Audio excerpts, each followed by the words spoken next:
Begini kalau terangkan ya, masalah kalam majlis itu di fikih ya dibabkan di bab takzir. Ya di fikih dibabkan di bab takzir. Takzir itu hukuman. Di tasawuf itu dibabkan di Satohatus Sufiyah. Terus di kitab-kitab tasawuf seperti di Ihya, di Ar-Risalah Al-Qusyariyah. Itu ada bab khusus jenis Satohatus Sufiyah. Terjemahan bebas itu gremengnya ngomong sufi. Gremeng itu ya nak tepak ya jos, nak tepak ya sarap. Karena dua pohon, dua apa? Oh, jadi tepat apa? Apa? Tepat-tepatan, dan satu hal. Ini kadang kita kelas A, kadang kita Z. Itu kalau di fikih dibabkan jika itu mukhalifun di syariah maka imam boleh mentakzir. Soal dia wali itu urusannya dia dengan pangeran, tapi imam atau waliul amri boleh apa? Mentakzir. Kalau di kitab-kitab tasawuf kayak Risalah Al-Qusyariyah, kayak Ihya, kayak beberapa kitab tasawuf itu dianggap normal. Tapi rawlah jadi statement itu boleh jadi aturan apa? Syariat, ya aturan apa? Syariat. Kau yang ngotot ni kau parah tenan kados niki lah. La intolak tani bidam pila atuban nakafia. Ngomong bisa nuntut pangeran jarane nuntut iki. Itu yang paling masyhur gini gue sinten. Kalau nanti cerita tentang mereka, kalau ada Nabi Musa itu Abdul Aswad. Ini gue flow parah mana? Walhasil itu Nabi Musa itu yang putih. Terus ini kisah itu Palestina lah, bangsa wong ngoten-ngoten itu. Pokoknya bangsa wong daerah Sam itu daerah Palestina, Israel, terus Syria. Ini gue rian namanya dan apa? Sam. Walhasil niku macet udan terus Nabi Musa niku ndonga istisqa niku lalar dituruti pangeran. Pangeran yo seni. Sake donga entekno lem donga tetep ora ngana mandi. Mergo di antara umatnya ono inna fihim namaman. Mergo ono sing tukang adu-adu. Jadi Nabi Musa. Gampang to Gusti, tunjukkan siapa orang itu nanti saya keluarkan dari majelis zikir ini. Jadi pikiran jangan lucu. Aku ngaramno adu-adu, aku ora kodo sing adu-adu. Jadi kira dia sedih.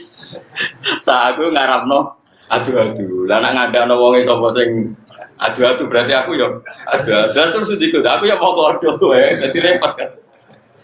Dadi napa? Dadi repot. Nah, terus putih Gusti agak sida udan yo ora sida mesti ana sing adu-adu dikeluarkan. Ora roh. Pangeran kon kodo mau aku ngaramno. Ane kata dia ngadu-adu ra konangan perkarane iki. Perkarane nanti kandhano sing kodo ya. Aduh. Hasil tingkat cerita niku Nabi Musa dikengken aku di kawula wong iku ireng elek. Oh ireng iki. Tapi nak donga iku mati. Hasil tingkat cerita ketemu Nabi Musa Binuren minawah, terus sing sitok roy ngangge nur, sing sitok ngangge roy ngangge nur, udah nanti kenalan. Terus cerita, terus kenapa Nabi Musa kemudian aku kongkon pangeran kayak kon jalur hutan ini, ya Allah. Napa jenengan kuwatir kentekan stok banyu nganti hutan ya ora kok hekno. Wae cangkeme melek, ora wali wis. Apa jenengan kuatir kente anak udan nganti ngirit nopo?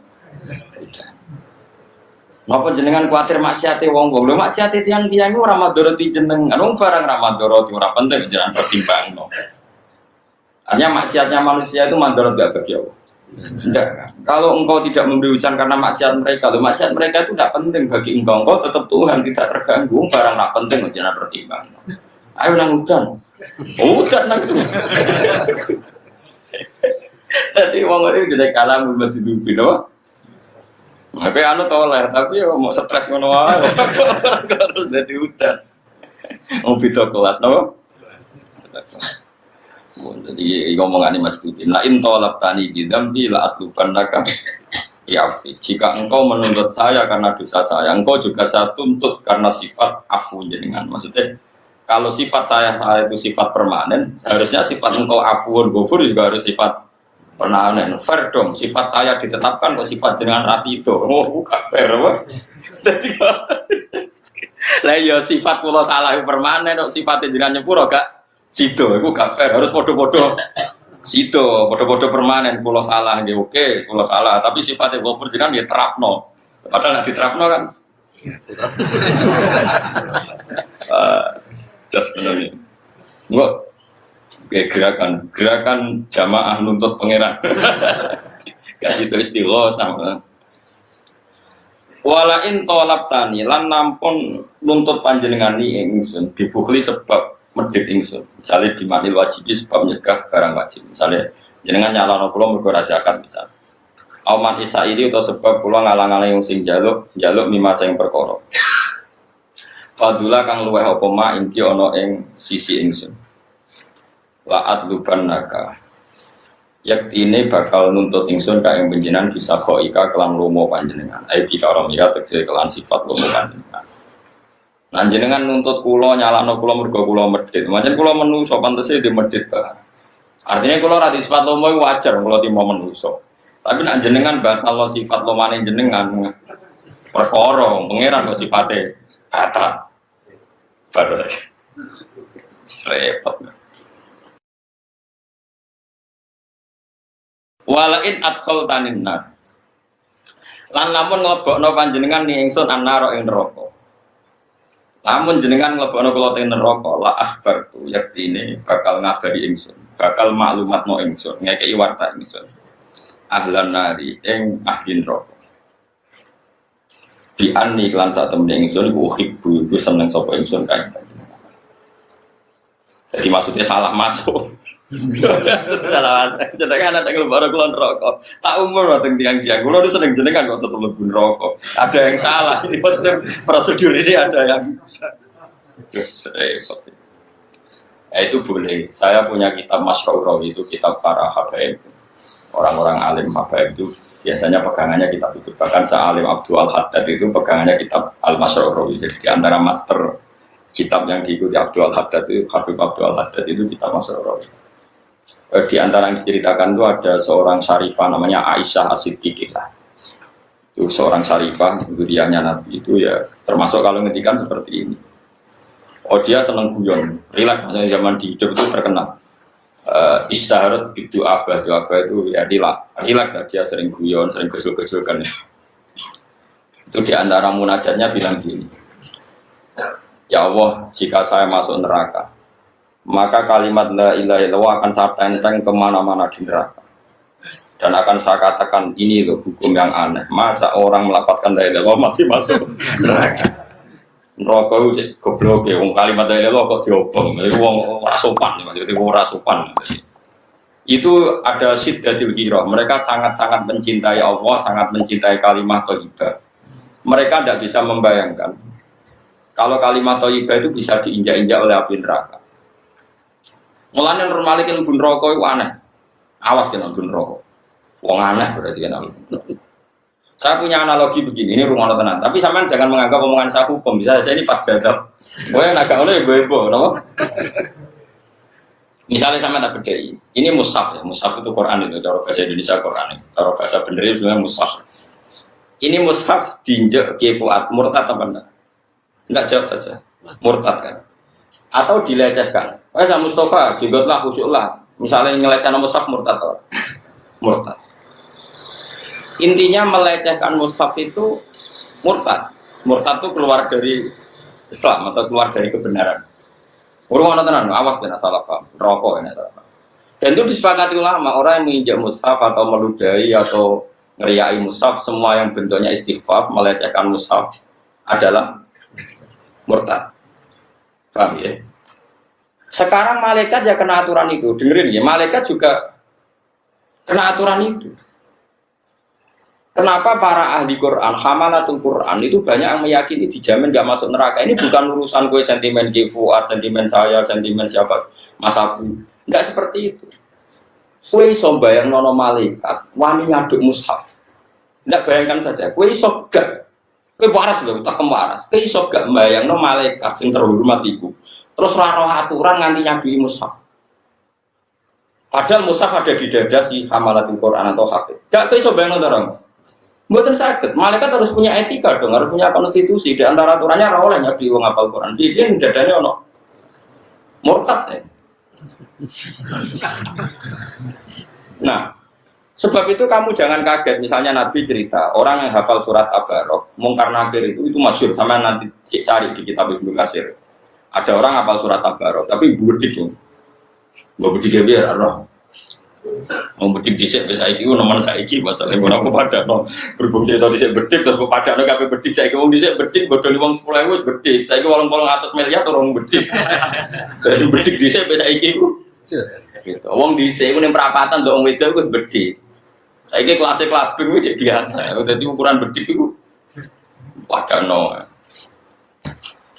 walhasil malaikat mungkar nakir sesuai prosedur orangnya tapi diantemi jotosil terkenalnya dia ini digodol dari wong nanti duduk wajir wong sawalang-walang. Rasa tak kok godol itu kuning dia dua kok tuku barang dua kok tuku barang. Nah terus ketika mau dipukul itu keluarlah seorang yang bagus ganteng. Kamu tahu saya siapa? Ada jilmaan. Saya tahu kamu adalah kalamu. Ya sudah kalau saya kalamu, karena kenapa kamu berani memukul saya? Dari Mungkar Nakir, saya tidak mukul kamu, mukul orang ini. Orang ini adalah fasik. Aturan saya kalau sama orang fasik harus mukul. Dari surat Tabar tadi. Tapi saya ada di dadanya, kalau mukul dia kena saya. Berarti kayak gak ngerbani kalamu. Bingung mereka. Yo aku yo ramani nanti kok ambek wonge. Tapi aku nang kono. Wes pokoke bantah-bantahan terus dari surat Tabar. Wis ngene. Kowe ora ngarah iso di keputusan, lapor pangeran. Yo lapor pangeran. Lapor pangeran. Maka nakir kondo ini ada problem cerita ini ada problem ini kan di luar dugaan ini ada sedikit problem orang ini tak seksa gak mau yang melindungi surat Tabarok di situ hanya satu surat Tabarok mau cari riwayat kulhu lah sebetulnya kata tapi riwayatnya kafe Tabarok kok gede sebenarnya kalau nuruti selera saya ini riwayat itu kulhu aja supaya lebih mudah ya apa tapi pokok sanat tadi dirubah-rubah. Abarok Mustafa serata mikir. Sudah mati setelah aku mau jawab. Jadi misalnya mati Senin, Ahad bukan sore kesuwen lalin nih. Ya mati Senin sore apa? Ahad, foto saiki, foto ben lali, mantok anak semua lali deh. Terus bantah-bantah, semater pangeran.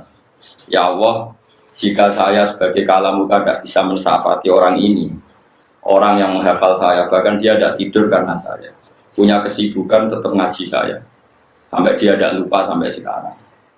Hapuskan saya, anni min kitabik. Aku aduk orang sebagai kitab buka. Aku rasa jadi surat Tabarok. Wes jadi makhluk biasa, orang rasa jadi kalamuka. Dibang jadi kalamuka ya ora keren, resonya Pak Ati ya, tiang ini. Terus Allah ngendikan, wes wong iku wekmu. Disafaati hatta kaholal. Sehingga disebut yaitu ala sirati nurus atrus ila jannati nabo rafiqa wa minan nari sitrau wa hijab. Al-Qur'an itu minan nari sitrau wa hijab. Logikanya seperti itu. Jika normalnya orang yang hafal Quran, yang punya kalimat thayyibah, yang hafal beberapa kali, normalnya itu nggak masuk neraka. Neraka ini akan menjadi makhluk yang aneh jika dia berani menyiksa orang yang di hatinya ada kalimat thayyibah atau ada Quran.